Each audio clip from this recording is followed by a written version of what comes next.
Hi there, and welcome to Oaklandside 510. I'm Tasneem Raja, editor-in-chief at the Oaklandside, Oakland's independent nonprofit newsroom. Thank you to my colleagues for stepping in while I was out the last couple of weeks. It's good to be back. Later in this episode, I'll catch you up on some recent news from Oakland, like Ken Houston's controversial proposal to change how Oakland handles homeless encampments, students walking out to protest ICE violence, Mayor Lee's proposal for a strong mayor system, and where to watch the Super Bowl, including Bad Bunny's halftime show around Oakland. But first, our main story, a blockbuster investigation into Oakland police overtime that reveals how and why one lieutenant made nearly $500,000 in overtime.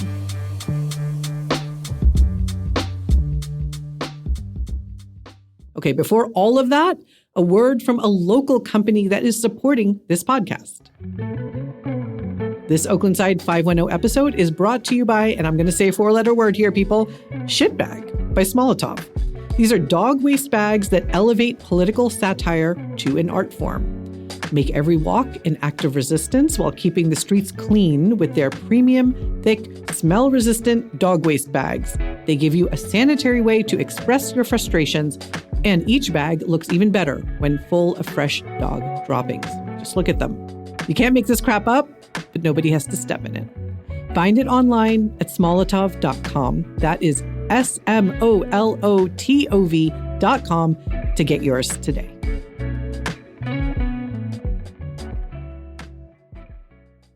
All right, now let's dig into this week's big story, a blockbuster investigation into Oakland police overtime. Nearly 300,000 people have read this story since we published it last week. That is truly enormous. It reveals some pretty stunning details about how much some Oakland police officers are making in overtime, and it raises serious questions about how the department tracks and approves this spending. To walk us through the reporting, I'm joined by Beck Klein, who investigated and wrote this story, and Darwin BondGraham, our news editor, who edited it. The story was produced in partnership with the investigative reporting program at the UC Berkeley School of Journalism, where Beck is a student. Beck, Darwin, thank you for being here. Thanks for having us. Hey, Tasneem. Okay, Beck, let's start with the headline number that I think stopped a lot of people in their tracks. One Oakland police officer made nearly $500,000 in overtime in 2024. Can you walk us through who this officer is and how that is even possible? Right. So this is Lieutenant Timothy Dolan. He's been with OPD for 26 years, and he leads the traffic unit. Mm-hmm. He also serves as vice president of the Oakland Police Officers Association. That's the city's police union. In 2024, Dolan was paid just over $493,000 in overtime. Combined with his salary and other pay, his total paycheck was $711,000. That made him OPD's highest paid employee, nearly double what the police chief makes and almost 3 times the mayor's salary. When you add in pension and healthcare benefits, his total compensation was $879,000. That is a staggering amount of money. And as your reporting showed, this isn't a one-time thing, right? Like, you found that he has been OPD's highest paid employee for several years. Correct. And he's not alone. The number of officers making 6-figure overtime packages has exploded. In 2021, 58 officers were paid over $100,000 in overtime. By the end of 2024, that number nearly tripled to 169 officers.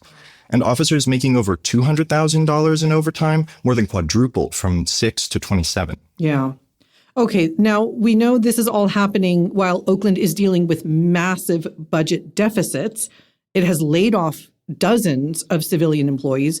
Now, Darwin, I want to turn to you because you have covered Oakland policing and Oakland city budgets for over a decade.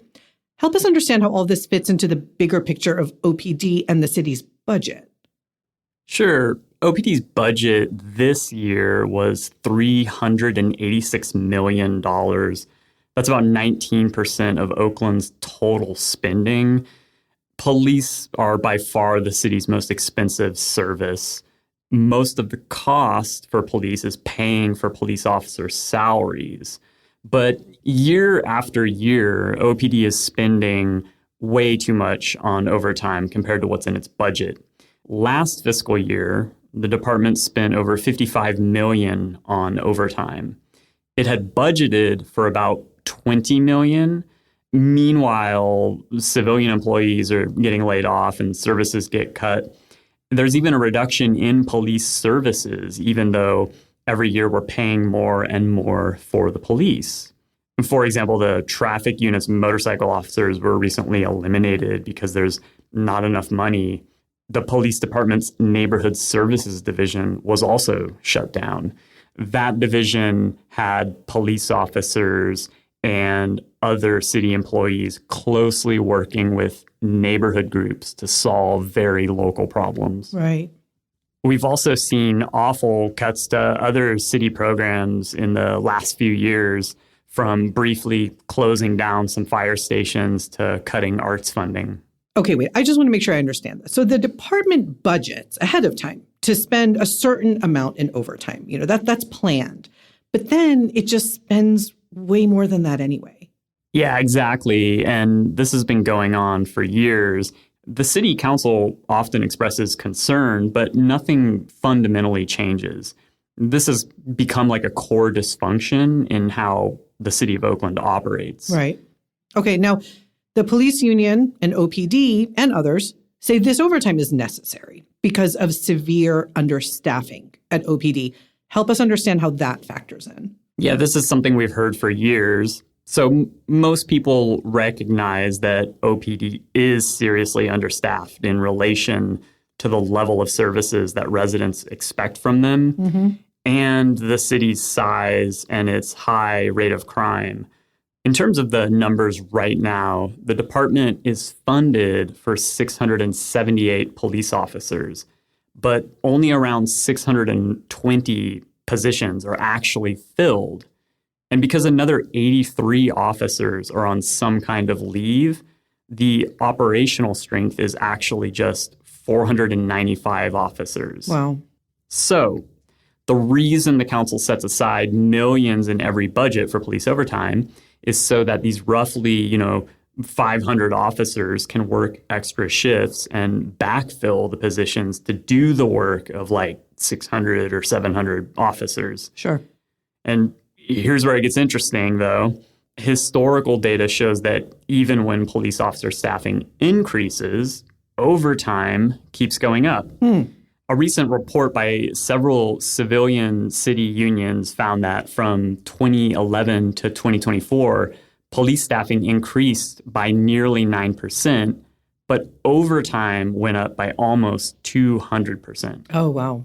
Okay, so just to make sure I understand this, so there is data showing that more officers doesn't necessarily mean less overtime spending. Right. Okay.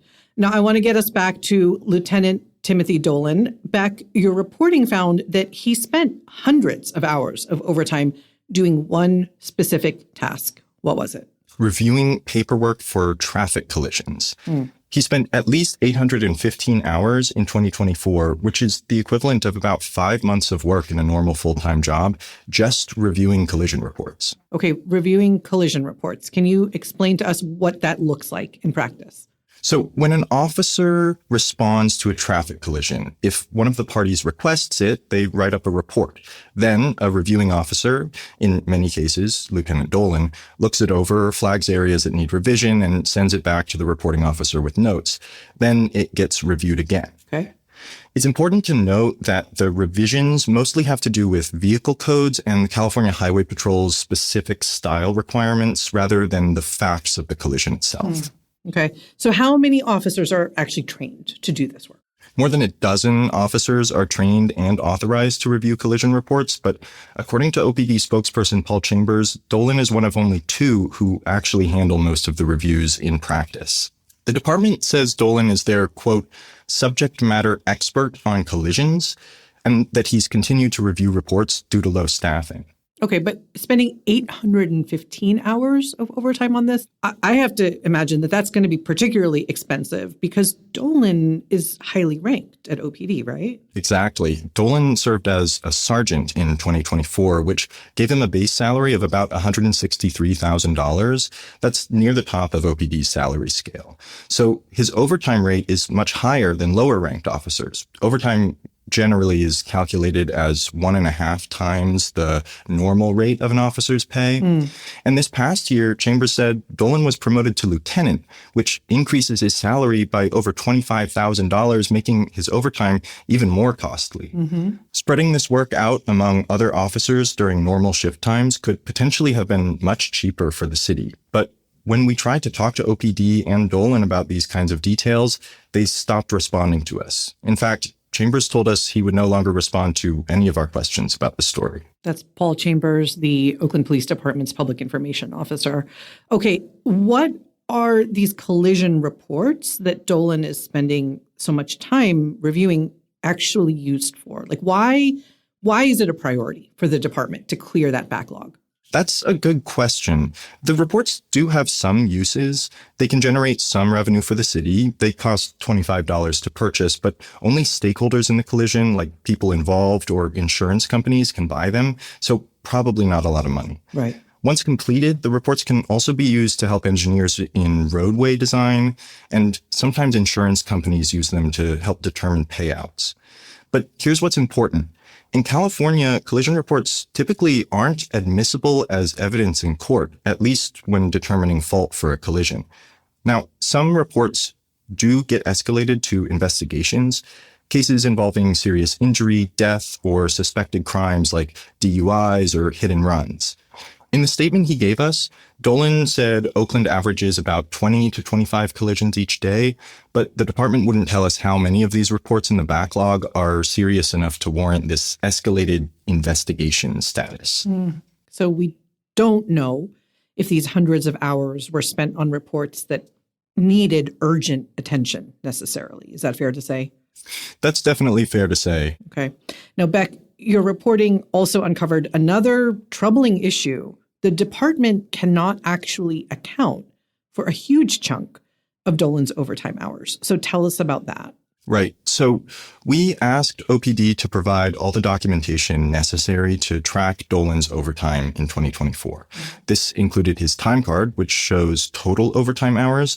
But we also asked for these documents called overtime worked forms. These are sheets that officers are required to fill out describing the exact dates, times, and crucially, what they did for each overtime shift. Got it. Now, the department could only produce overtime forms for slightly over half of Dolan's overtime hours. For nearly half his overtime, 1,556 hours, there's no documentation at all beyond his time card. And without these documents, it's impossible to independently verify what he did during those hours. Is this a common problem at OPD? Unfortunately, yes. The department has a history of failing to produce overtime documentation. In 2017, when the police department's Office of Inspector General requested records for 10 officers, the department could only produce about a quarter of the overtime forms requested. And this is all because the department still uses an antiquated paper-based record-keeping system. There have been efforts to digitize it, but those plans keep getting delayed or abandoned. So essentially what you're saying is we're talking about tens of millions of dollars in spending that the city cannot properly track or verify. Is that right? That's right. Okay. Now, Beck, the records that do exist paint a pretty concerning picture of Dolan's work schedule. So tell us about some of those days. Yeah, the hours he logged are pretty staggering. For example, on July 9th, Dolan reported working 23 hours. And the next day, he worked 16 hours, then 15 hours each day for the following 3 days. Yikes. In one stretch, he worked at least 19 days in a row, and on all but 2 of those days, he worked 15 hours or more. In total, Dolan logged 3,304 overtime hours in 2024 on top of his 1,938 regular hours. That's 5,242 total hours, which is the equivalent of more than 2.5 full-time jobs. When I first saw those numbers, I'm sure when lots of people saw those numbers, I mean, the first thought that comes to mind is, how is this physically possible, right? Like a 23-hour workday followed by another long day and then another and another. How are we to make sense of this? Well, I asked former city administrator Dan Lindheim about that. He now teaches public policy at UC Berkeley. He said it, quote, strains credulity. He told us, quote, ultimately, I don't think there are enough hours in the day to bill this much overtime. It doesn't seem to pass the laugh test. And if the hours Dolan reported are accurate, there are serious safety concerns. Julian Ware, vice president for IFPTE Local 21, which is a union that represents civilian city employees, pointed out that truck drivers are only allowed to drive so many hours for safety reasons. He said, quote, I don't think it should be any different for sworn officers who are carrying guns, tasers, and pepper spray and driving vehicles. It's a tremendous amount of responsibility that they have.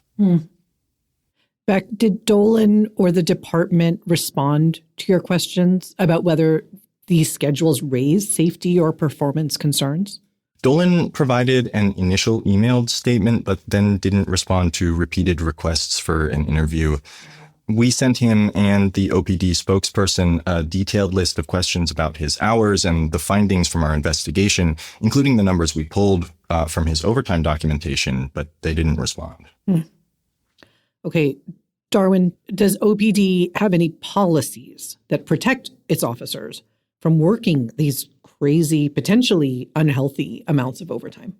Yes, OPD has an overtime policy, and it's posted on their website. OPD's overtime policy says officers are supposed to take at least one full day off each week.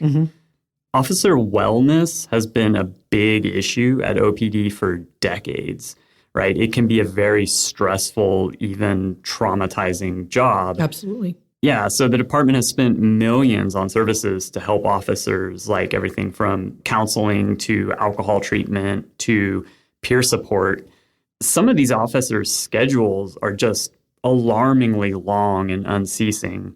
In fact, OPD's overtime policy, it actually begins by saying, quote, overtime worked must be minimized, controlled, and used only as absolutely necessary. It says that because of the potential health impacts on officers working these super long hours. But the city auditor's office has identified thousands of violations of this policy in recent years. Dolan routinely exceeded the limitation. We asked the department whether he was authorized to work 19 consecutive days, often for 15 plus hours at a time. They didn't answer. Got it. Okay, Darwin, stepping back a little more, how does overtime approval actually work at OPD? So who approves these hours to begin with? The department's policy says officers have to get their supervisor's approval to work overtime, but then it lays out a bunch of cases in which this rule doesn't really apply. And that includes stuff like if finishing up a call for service, if a patrol officer, took a call from dispatch and ended up somewhere. It includes attending court to testify or responding to a subpoena. They say also filling unplanned vacancies in patrol and other operations can be a reason not to follow that particular rule. So a lot of overtime doesn't actually seem to need approval. Okay, got it. Now, some Oakland police officers who are earning the most overtime are also police union leaders. Can you tell us more about that? Right. Dolan, who made $493,000 in overtime, he's the vice president of the Oakland Police Officers Association. The police union. Yeah. And the union's president, Wee Win, was paid $256,000 in overtime in 2024, putting his total pay at ballpark $473,000. Beck, the union's position on all this overtime is that it's necessary, again, because of understaffing. That's right. Nguyen told us in a statement, quote, at this staffing level, more officers will be forced to work excessive overtime, which in turn will accelerate attrition. We cannot meet the needs of our community without forcing officers into more shifts. But again, we touched on this earlier, there's data showing that even when staffing goes up, overtime keeps rising. Right. Okay. Beck, you mentioned that the department was supposed to implement a new digitized scheduling system for overtime. What happened with that? So last year, the department reported it would be implementing a new system to track overtime electronically. The first phase was supposed to launch, but just as it was slated to be implemented, the plan was abandoned due to what they called contractual issues. Neither city nor department spokespeople would explain why it was scrapped. But in June, the department said once again that it plans to digitize the system, but this time the estimated completion date is nearly 2 years away. Wow. Okay. And in the meantime, the department is still using paper forms that your reporting mentioned routinely go missing. And according to the city auditor's most recent report, the department cannot follow its own policies surrounding voluntary overtime, as we discussed. It's a cycle. Bad record keeping means they can't enforce their own rules, which leads to more problems and more overspending. So this story has gotten enormous attention.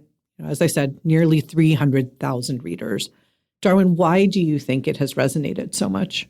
I think people understand viscerally what it means when one officer makes $711,000 in a year while the city is laying off civilian workers and cutting services, including some police services.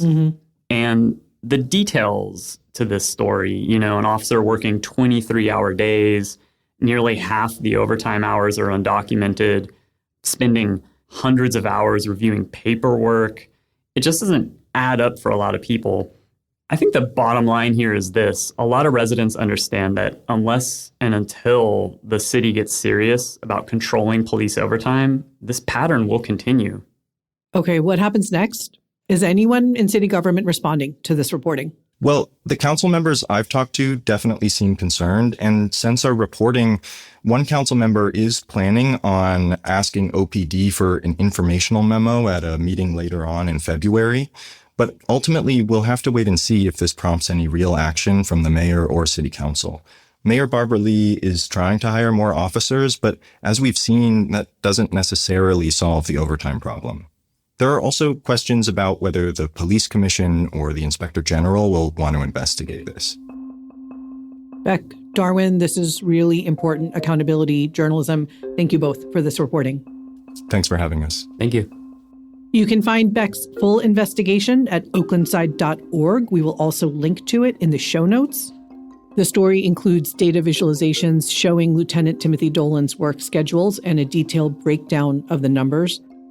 This story was produced in partnership with UC Berkeley School of Journalism's investigative reporting program. All right, let's briefly get into some other recent reporting from our newsroom. You can find more in the full stories, which we will link to in the show notes, or you can find it at oaklandside.org. Sign up for our daily newsletter if you want to get this reporting in your inbox. Okay, starting out, our City Hall reporter, Eli Wolf, uncovered that council member Janani Ramachandran asked a city contractor to donate to her nonprofit called Tiger Arts, which she founded and leads as board president. Ramachandran solicited $5,000 from Waste Management's Alameda County subsidiary to fund a Diwali celebration last October. That company is currently suing Oakland over a contract dispute that may eventually require a council vote to resolve. Her organization also received money from the Koss Reed Group, a lobbying firm representing Waste Management and other companies. Ramachandran voted last year on legislation benefiting some of that firm's clients. While these so-called behested payments are legal under California law, ethics experts say the arrangement creates the appearance of a conflict of interest. Unlike San Francisco, Oakland has no restrictions preventing elected officials from soliciting money from city contractors or lobbyists.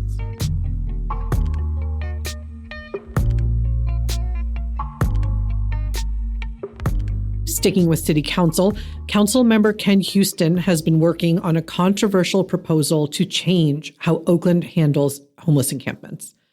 So, as you may know, Houston's plan would give the city more leeway to clear camps without first offering shelter and make it easier to tow vehicles that people are living in. He's pushing ahead despite concerns about where unhoused people would actually be able to sleep. Now his plan has cleared a key hurdle. The state had previously said that Houston's proposal would jeopardize Oakland's funding eligibility. That's no longer the case. Now the proposal is still on the table, and we'll keep reporting on whether it goes all the way.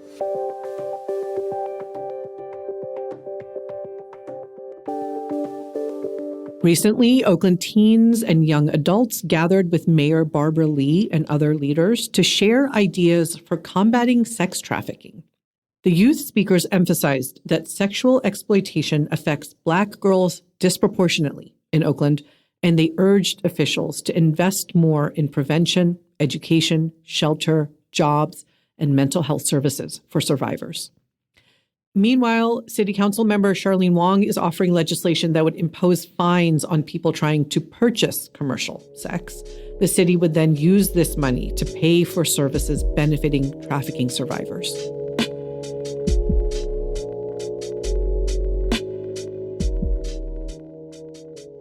Oakland pastor Jorge Bautista, who was shot in the face with a projectile by a federal agent during an anti-ICE protest last October, has now filed the first step in suing the U.S. government. He's seeking $5 million in damages. His lawyer says the federal agent's actions were, quote, malicious, violent, intentional, and unjustifiable. He says Bautista was clearly identifiable as clergy and posed no threat.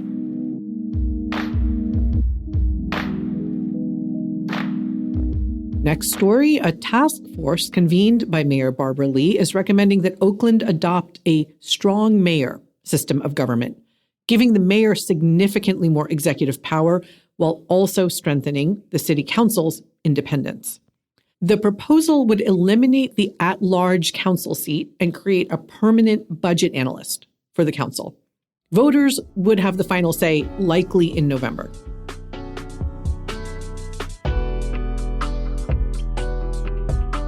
Now, our arts and community reporter, Azucena Racia, has a lovely profile on Oakland rapper Philip Banks, who gets deeply personal on his debut solo album, East Bay Times, exploring loss, grief, and what it means to grow up Black in Oakland. In Azucena's story, he talks about police brutality, the trauma underlying the Hyphy era, and the death of his cousin to gun violence. One standout track, called Hyphy Kids Got Trauma, features interludes from Oakland journalist Pendarvis Harshaw.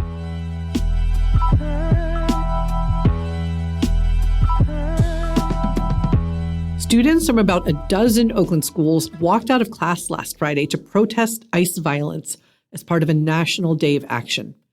Hundreds converged on Fruitvale Plaza, many carrying signs saying, among other things, "We are not aliens."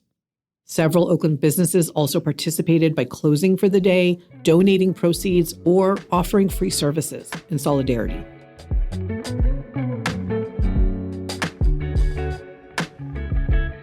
Okay, Valentine's Day is coming up. Whether you are in a situationship or celebrating decades of marriage, Nosh, our food reporting vertical, has Valentine's Day dining recommendations tailored to your relationship status. So, keeping it casual, try Tansey's Brunch or June's Pizza. It's your first real Valentine's together. Try Mama Oakland or Ipuku. If you've been in it for the long haul, you might want to check out Lukuma or Snail Bar's special tasting menus. Our guide covers spots for every romantic scenario.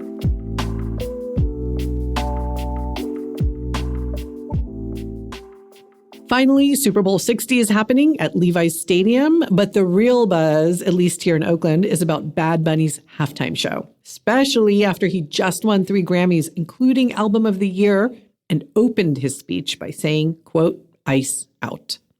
Oakland is hosting watch parties across town, from Eli's Mile High Club, which will be donating proceeds to deportation defense, to Crybaby with La Doña, where they'll be benefiting immigrant justice groups. And Green Day is performing the opening ceremony. All right, that is this week's episode of Oaklandside 510. You can find all the stories we talked about today at oaklandside.org. Sign up for our daily newsletter to get this reporting delivered straight to your inbox. If you haven't already, please subscribe to this podcast wherever you listen. Share it with your Oakland friends and neighbors. The more people listening, the more we're going to keep this show going. This episode was produced by Mark Nieto, edited by Darwin BondGraham, and hosted by me, Oaklandside Editor-in-Chief Tasneem Raja. On behalf of our entire newsroom, thank you for showing up for Oakland. We will see you next week.